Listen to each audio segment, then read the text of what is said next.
po, 2023 na, sumunod po tayo sa batas trapiko. Huwag po tayo maging pasaway. Yun lang po, salamat.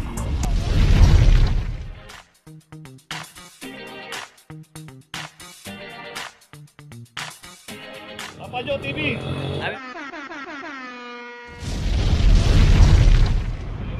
Location natin Cayco Street, corner Loyola Street. Dito naman yung isang Montero 2353. Dito rin sa kahabaan ng Cayco Mabuhay Lane. Dito kung sino po yung abutan during operation, naka-obstruct, walang driver, dito sa Mabuhay Lane, matik na po yan. Saka isa dito yung Fort Everest.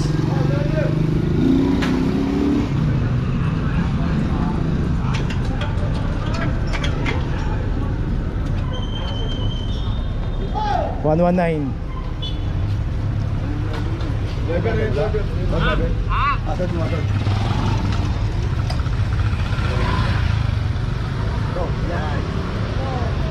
Okay, yung Innova may driver.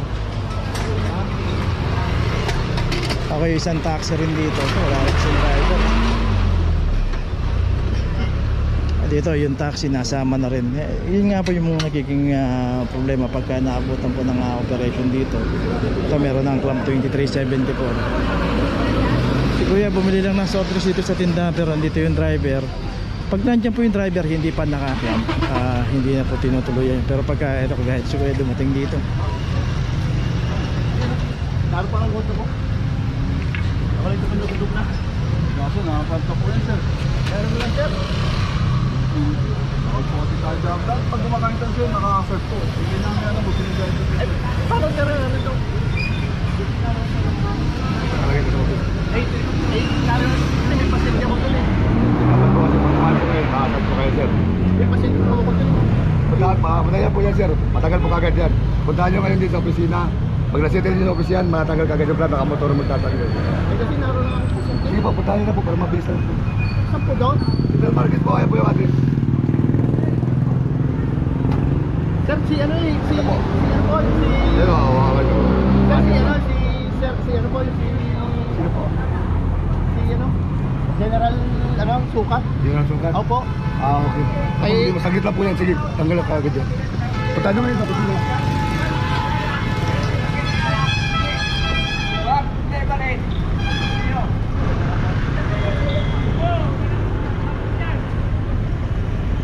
okay, ito may signage na nga rito, no?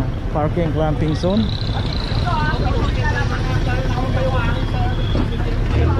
Tatawag na lang. Kasi hindi na naman po sila.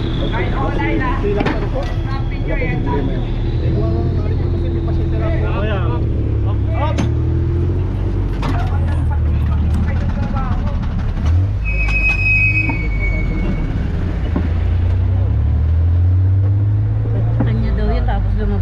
Okay, tuloy na po tayo.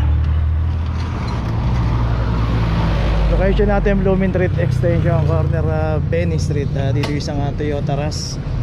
At ito wala rin driver, club number 2372.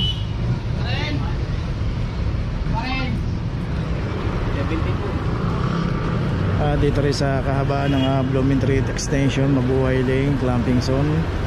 Dito po kasi pag nabutan po yung ating sasakyan na naka-obstruct pa dito sa kalsada, matik na po yan.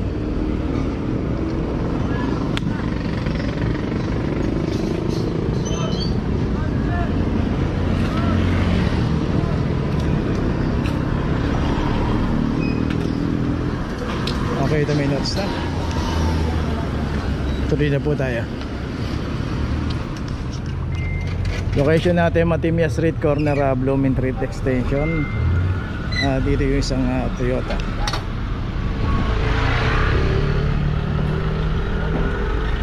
Isang Toyota Altis 2342.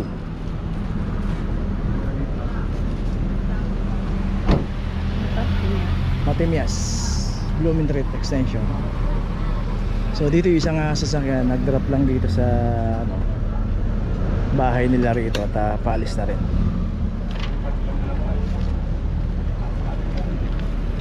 So yan, makikita natin mayroong signage, no parking. Okay. tuloy na po tayo. Location natin P. Margal Corner, Sisa Street. Dito rin yung isang BIOS. Dito to sa may tapat ng Dapitan Health Center kung saan nakaparada ang isang BIOS. At ito meron na rin ang claim number 0022.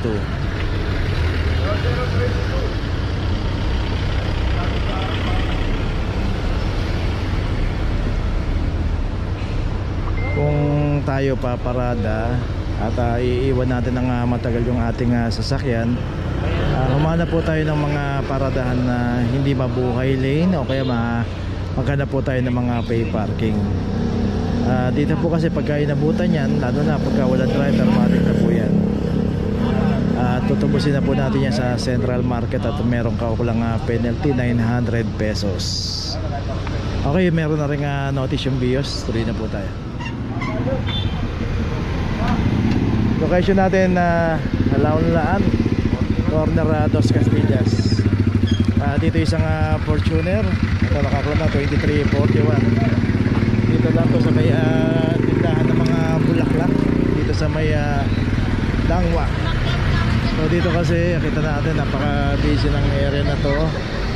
Doon manggagaling tawid ng Lacson Avenue. So dito baksakan ng mga dito dumadaan yung mga maraming sasakyan.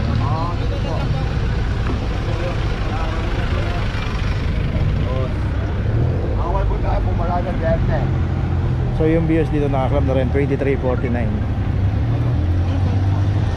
Ay, sorry. Ayun po, kaso nakaklap na po yan sir.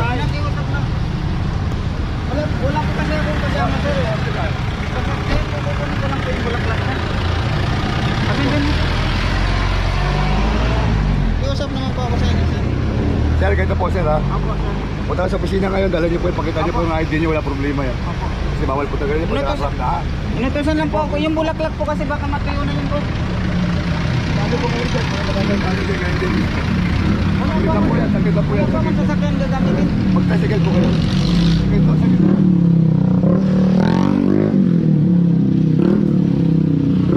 So yun, ulitin po natin, wala pong masamang bumili ng bulaklak.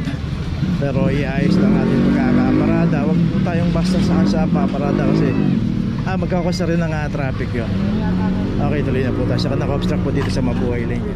Sa baba, may address doon. Punta mo na ngayon din para matagal kagad yan. Saglit lang yan, tagalin. Nakapatuloy yung magtatanggal.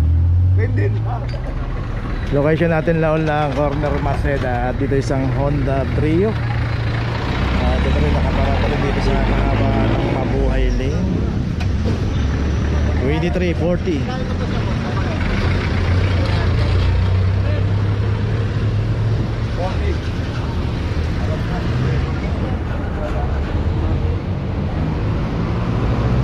Dito po sa operation ng clamping, random po yan.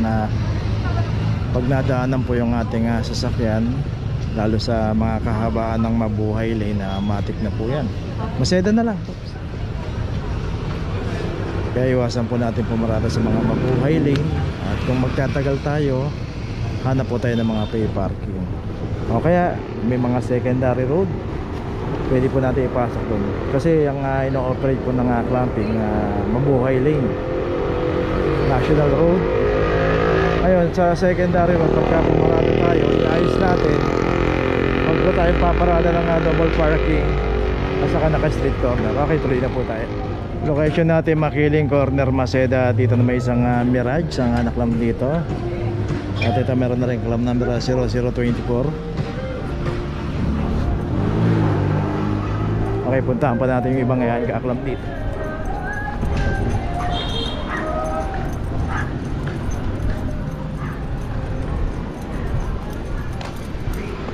So yung isang Revo rito, ito nakita natin nakaklamp na pending to. At ito lalagyan ng notice ng for towing. So pag hindi pa rin tumubos maghapon to, yan, meron ng notice, this vehicle is scheduled for towing today. So kailangan tumubos na maghapon yan. At kung hindi makaklamp, matotow na po yan. So yung isang sasakyan din yung Fortuner, merong driver. Yung sa Mirage ayun na ilagay na yung notice. Okay, tuloy na po tayo. nandito na ngayon tayo sa opisina ng clamping sa impounding dito sa Central. Dito na po nagtatapos ang ating vlog. Maraming salamat po sa mga subscriber, sa mga viewers, sa mga napadaan po sa ating channel. Maraming salamat po sa mga suporta nyo. Sa mga hindi pa po nakakapag-subscribe, subscribe na po tayo mga kabayan. Maraming salamat po. Mabuhay!